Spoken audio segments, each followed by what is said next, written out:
سورہ فاتحہ کے ریلیٹڈ ہے. جی کیا سورہ فاتحہ پڑھنا جائز ہے امام کے پیچھے، جبکہ حدیث پاک میں آیا کہ جو امام کی جو قرات ہیں وہ مقتدیوں کی قرات ہوتی ہے. ابن ٹھیک ہے، ابو مسعود رضی اللہ تعالیٰ عنہ فرماتا ہے. بہت اچھا. اچھا، میں اس سے پہلے کیا جواب شروع ہو، آپ کا نام جو ہے کچھ الگ ہی نام لگ رہا ہے، توحید کی حنفی، کیا ہے یہ یعنی نام؟ مطلب بائی مسٹیک کچھ ٹائپنگ مسٹیک ہے کیا ایسے؟ نہیں، یہ ایسے ہی میں نے ابھی چینج کیا تو ایسے ہی رہ گیا. اچھا اچھا اچھا، اوکے، چلیے شروع کرتے ہیں. جی شیخ کفایت. بھائی صاحب کا کہنا ہے کہ حدیث میں آیا ہے کہ امام کی قرت مقتدی کی قرت ہوتی ہے، اس لیے سورہ فاتحہ کیوں پڑھیں گے؟ یہ بھائی صاحب کا کہنا ہے. تو یہ بتائیے کہ فجر کی نماز میں جو ہے حنفی لوگ نماز پڑھ رہے ہوتے ہیں اور پیچھے سے کوئی آتا ہے تو نماز میں شامل نہیں ہوتا، وہ بیٹھ کے وہ پیچھے اپنی الگ سنتیں پڑھ رہا ہوتا، یعنی پوری نماز پڑھ رہے ہیں پیچھے، کوئی پرابلم نہیں ہے، لیکن امام کے ساتھ سورہ فاتحہ پڑھیں گے تو پرابلم ہے. دوسری بات یہ ہے کہ صحیح بخاری کی حدیث ہے نا، لا صلاۃ لمن لم یقرأ بفاتحۃ الکتاب، کہ جو سورہ فاتحہ نہیں پڑھے گا اس کی نماز نہیں ہوگی. تو سورہ فاتحہ یہ بھی ضروری ہے، جیسے قرآن میں ہے نا کہ حرمت علیکم المیتہ، کہ مردہ تم پر حرام ہے، یعنی مردہ نہیں کھا سکتے، ہے نا. تو پھر بھی مچھلی ہم کھاتے ہیں کیونکہ مچھلی کے لیے استثناء ہے. تو ایسے امام کی قرت مقتدی کی قرت ہوتی ہے، اس سے انکار نہیں ہے. اگر سورہ فاتحہ کے علاوہ جو پڑھے گا امام، وہ مقتدی کہاں پڑھتا ہے؟ پیچھے کھڑا ہو کے سنتا ہے. لیکن سورہ فاتحہ کے بارے میں چونکہ خصوصی تاکید ہے، خصوصی حکم ہے، اس لیے وہ جو عام حکم ہے سورہ فاتحہ پڑھنے کا، امام کی قرت کے مقتدی کی قرت ہونے کا، اس سے ایکسیپشن ہے سورہ فاتحہ کے لیے. سورہ فاتحہ مقتدی پڑھے گا کیونکہ اس کے بغیر نماز نہیں ہوتی ہے. جی کہاں چلے گئے بھائی صاحب؟ اور شیخ وہ ڈسکنیکٹ ہو گئے ہیں. ایک منٹ رکے نہیں آگے. جی توحید بھائی. ہاں استاد ہاں جی فرمائیے. جی میں بول رہا ہوں مطلب جو حنفی کا جو تھاٹ ہے وہ تو مطلب یہی ہے کہ سورہ فاتحہ نہ پڑھنا. وہ بولتے کہ امام ابو حنیفہ رحمہ اللہ بھی نہیں پڑھتے تھے، تو اس لیے مطلب تقلید کرتے ہیں نا، جو لوگ تقلید کرتے ہیں تو وہ پتہ نہیں نہیں بھائی، پڑھتے. وہ الگ الگ لوگ الگ الگ دلیلیں دیتے ہیں، لیکن ہمارے سامنے صحیح بخاری کی بہت ہی واضح دلیل ہے، لا صلاۃ لمن لم یقرأ بفاتحۃ الکتاب. جو ہاں، سورہ یہ فاتحہ حدیث نہیں پاک پڑھے میں گا بھی اس کی نماز نہیں ہوگی. اب یہ لا میں بھی صلاۃ یہ عام ہے، کوئی بھی نماز ہو، امام کی ہو، مقتدی کی ہو، منفرد کی ہو، فرض ہو، سنت ہو، کوئی بھی نماز ہو، بغیر سورہ فاتحہ کے نہیں، سورہ فاتحہ پڑھنا ہے. لیکن ان کا جو دوسری طرف ایک اگر اشکال ہے نا، ان کا جو ایک اشکال ہے کہ امام بھی پڑھ رہا ہے پیچھے سے ہم بھی پڑھ رہے ہیں، تو اس کے بارے میں نے شروع میں کہا کہ بھائی فجر میں ان کا امام نماز پڑھا رہا ہوتا ہے، پیچھے سے بندہ آ کے سنت پڑھ رہا ہوتا ہے. امام کی سورہ فاتحہ تو جانے دیجئے، پوری نماز کی مخالفت ہو رہی ہے. یعنی ہم سورہ فاتحہ امام کے پیچھے پڑھتے ہیں تو کہتے ہیں امام سے آپ ٹکرا رہے ہو. ارے بھائی تم پوری نماز کو لے کے ٹکرا رہے ہو، یعنی سورہ فاتحہ ہی نہیں، رکوع سجدہ سب کچھ آپ الگ کر رہے ہو، جبکہ امام کھڑا ہوا ہے مصلی پہ. اور اس کے بارے میں بھی حدیث ہے کہ امام مصلی پہ آ کے اس کے بعد کوئی نماز نہیں ہوگی. تو سورہ فاتحہ کے بارے میں جب واضح حدیث ہے، صحیح حدیث ہے، ہاں صریح حدیث ہے اور صحیح بخاری کی حدیث ہے، تو پھر سورہ فاتحہ واجب ہے. جی لیکن دوسری طرف اگر وہ جی حدیث امید ہم کرتا ہوں آپ لیں کو جواب ملا ہوگا.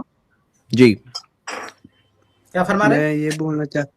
میں یہ بولنا چاہتا ہوں کہ اگر ہم مطلب دوسری طرف وہ حدیث لیں گے جو مطلب امام کی اطاعت کرنا، وہ مطلب جو پڑھتے ہیں سورہ فاتحہ، تو مطلب جو امام کی قرات ہوتی ہے وہ مقتدیوں کی بھی، اس پہ آپ کا کیا نظریہ ہے؟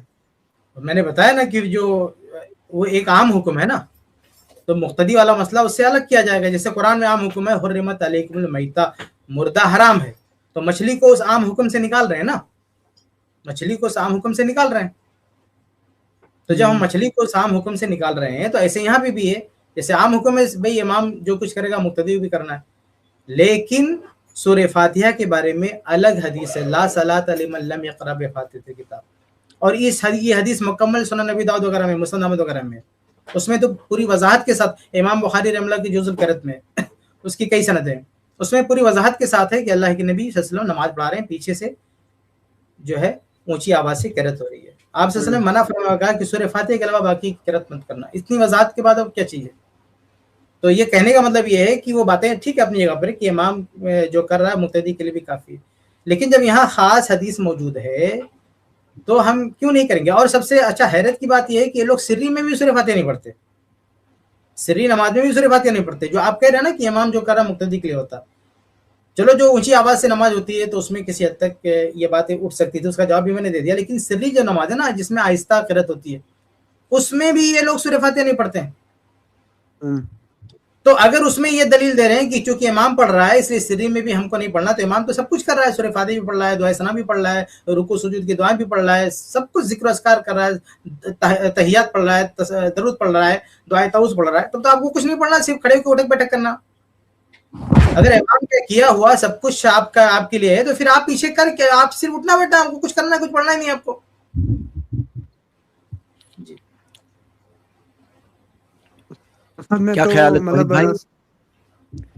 میں سورہ فاتحہ خود جی پڑھتا ہوں، لیکن جو میرے دوست ہے وہ بولتے ہیں کہ یہ نہیں پڑھنا چاہے. تو میں ان کو جب وہ حدیث پاک دکھاتا ہوں، مطلب صحیح بخاری اور صحیح مسلم کی اور ابو داؤد کی بھی ہیں بہت سارے، تو وہ کون پھر سی بھی حدیث مطلب اس کو منع کرتے حدیث دکھاتے ہیں تو کیا کہتے ہیں ان لوگ؟ وہ بولتے ہیں آپ کو تقلید کرنی، پھر بھی آپ کو امام ابو حنیفہ رحمہ اللہ کو فالو یعنی وہ ضرور حدیث کا کرنا. جواب نہیں دیتے، کہتے ہیں کہ وہ تقلید کرنا، آپ کو یہ جواب ان کا آتا ہے. ہاں، کیونکہ میں خود بھی مطلب سلفی پہ مطلب سرچ کر رہا ہوں اور مطلب مجھے اس پہ تو ان چل سے رہا کہو نا ہے کہ منہج سلف پہ. امام احمد وغیرہ یا دوسرے امام شافعی جو کہتے ہیں کہ سورہ فاتحہ پڑھنا ہے، تو امام شافعی کی اگر کوئی تقلید کر کے سورہ فاتحہ پڑھتا ہے تو صحیح کہ غلط ہے؟ وہ ان سے یہ سوال کرو کہ کوئی امام شافعی کی تقلید کر کے سورہ فاتحہ پڑھتا ہے تو وہ صحیح کرتا ہے؟ یہ کیا تماشا بھائی کہ تقلید میں کرے گا تو صحیح ہے اور حدیث کی اتباع میں کرے گا تو صحیح نہیں ہے. ان سے پوچھ کے دیکھو آپ کہ اگر کوئی امام شافعی رحمہ اللہ کی تقلید کر کے سورہ فاتحہ پڑھنا ہے تو صحیح کہ نہیں؟ تو وہ کہیں گے صحیح ہے، یقیناً کہیں گے صحیح ہے. پھر ان سے پلٹ کے سوال دو کہ اللہ کے نبی کی اتباع میں کرنا کیا، تو کہیں صحیح نہیں. کیسا تماشا ہے بھائی؟ اللہ کے نبی صلی اللہ علیہ وسلم کی حدیث پہ عمل کرنا صحیح نہیں ہے اور امام کی تقلید کرنا صحیح ہے. میں تو خود سوچتا ہوں کہ اگر مطلب امام پہ ہم فالو کریں گے لیکن نبی کو وہاں پہ ہم چھوڑ دیتے ہیں، اگر ہم کو امام کے پیچھے چلنا ہوگا تو پھر نبی کو ہم کیا چھوڑ دیں گے؟ اس کا مطلب اور سورہ فاتحہ بہت ہی اہم چیز ہے، سورہ فاتحہ بہت ہی اہم ہے، پوری نماز کی جان ہے.